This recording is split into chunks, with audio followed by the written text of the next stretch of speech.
পেঁপে মাখা।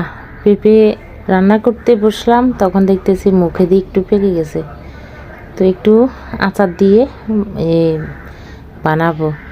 তো ইদানিং দেখতেছি মুখে কোনো রুচি নেই, শরীরের ভিতরে জ্বর জ্বর ভাব, খাওয়া দাওয়া কিছু খেতে ইচ্ছে করে না। তো এনে পেটে খিদে আছে, কিন্তু মুখে একদমই রুচি নেই। তো এখানে জলপাইয়ের আচার, তা এবারে জলপাইয়ের আচারগুলো এত ভালো হয়েছে, মানে ফ্রিজে রাখা লাগে না, রোদ্রে দেওয়া লাগে না। জলপাইয়ের আচারগুলো খুব ভালো রয়েছে। তো যেসব মন চায় তখন শসা বা এরকম পেঁপে টেপে দিয়ে বা পেয়ারা দিয়ে মাখা খেয়ে থাকি। তো বন্ধুরা, সবাই কেমন আছে? এখানে সকালবেলায় প্রায় 11টার মতন বাজে। তো এই ব্যালকনিতে রোদ আসছে, চেয়ারে বসে বসে একটু মাখা খাচ্ছি। তো এখানে জলপাই 2টা নিলাম,